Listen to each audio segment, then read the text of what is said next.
Assalamu alaikum wa rahmatullah. Have you ever started praying and suddenly felt, I need the bathroom right now?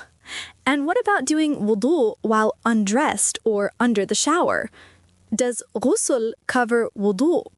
And what if during the prayer you doubt that something has exited? First things first, is it okay to enter the prayer while needing to pass urine or gas? Bismillahir Rahmanir Rahim. The principle is, do not start the prayer while resisting the urge to relieve yourself.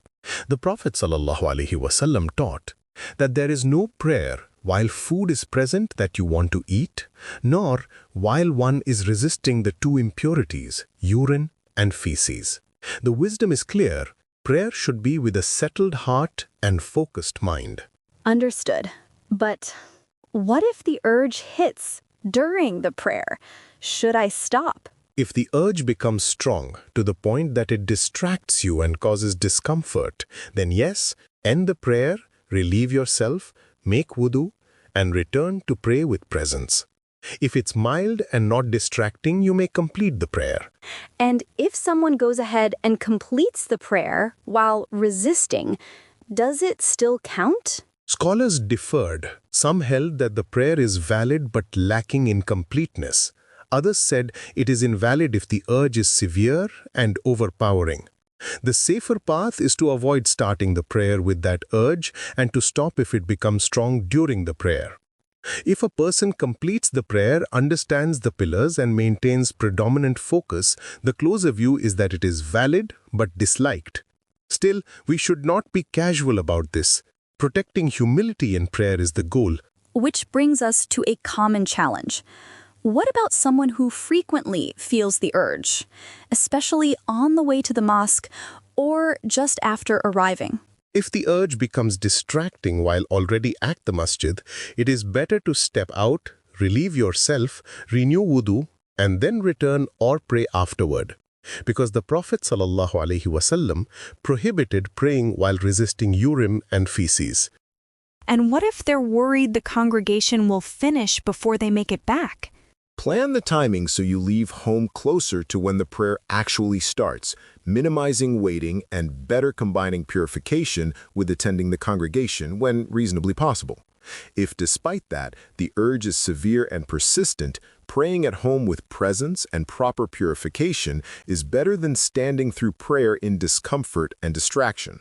So the goal is a clean body and a focused heart, even if that sometimes means missing the group prayer due to a genuine need. Now, many people in this situation also worry during the prayer that a drop came out, even though they aren't sure. How should they handle those doubts next? The rule is simple and merciful. Certainty is not removed by doubt, so do not act on a mere feeling. Stay in the prayer unless you're sure something actually exited, as taught in the hadith about not leaving unless a sound is heard or an odor is detected. So stomach movement, sensations, or anxiety don't count unless there's clear certainty of release. Correct. Those internal sensations do not break wudu, and the basic assumption is that your wudu remains valid unless you're sure it was nullified.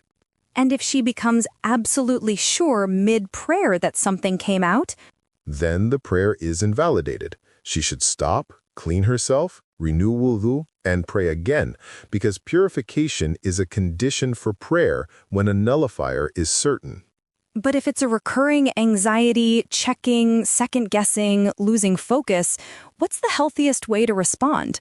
Resist the whispers by refusing to check, ignore baseless doubts, and stay engaged with the prayer.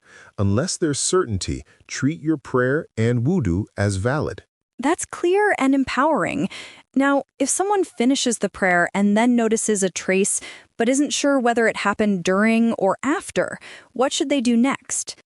If someone finishes the prayer and then discovers a trace of urine or discharge, and they are certain it came out during the prayer or after wudu but before praying, then the prayer is invalid. They should clean the area, purify any affected clothing, renew wudu, and repeat the prayer. And if they genuinely don't know whether it happened during the prayer or only afterward, do they still need to repeat? No. When the timing is uncertain, the default is that purity and the prayer's validity remain in place, so they do not repeat. The prayer stands because mere doubt cannot overturn certainty. So the practical flow is certainty during the prayer means stop, purify, and repeat. Uncertainty about when it occurred means keep the prayer and just clean up for next time. That leads naturally to purification logistics. Many people ask about making wudu inside the bathroom during a full ghusl.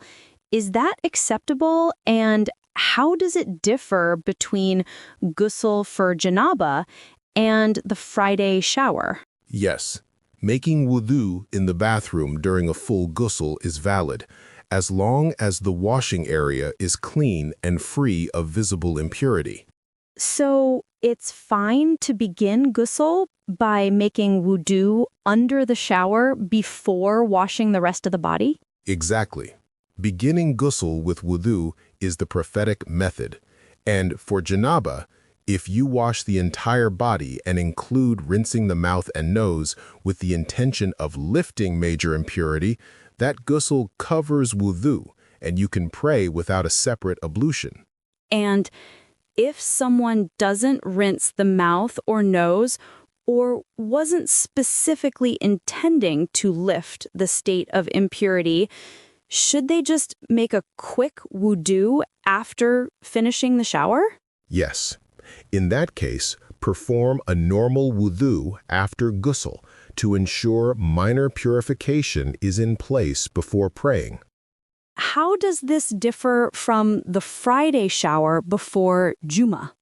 The Friday ghusl is recommended cleansing and does not, by itself, replace wudu for the prayer. So make a regular wudu before or after that shower.